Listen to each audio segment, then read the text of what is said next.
গঙ্গারামপুরে বান রাজার বানঘরের কলা গাছ কে কে দেখেছেন?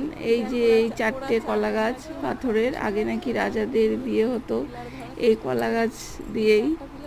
আমি সঠিক ভালোভাবে জানি না, এটুকুনি জানি যে এটা আগেকার রাজাদের কলা গাছ। আর এখানে পুকুরও আছে, একটা জীবিত পুকুর আর একটা মৃত পুকুর। তো সেটা এখন আমি দেখিনি, শুধু এটুকুনি দেখেছি, এটুকুনি শেয়ার করলাম। আপনারা কারা কারা দেখেছেন তারা আমাকে জানাবেন।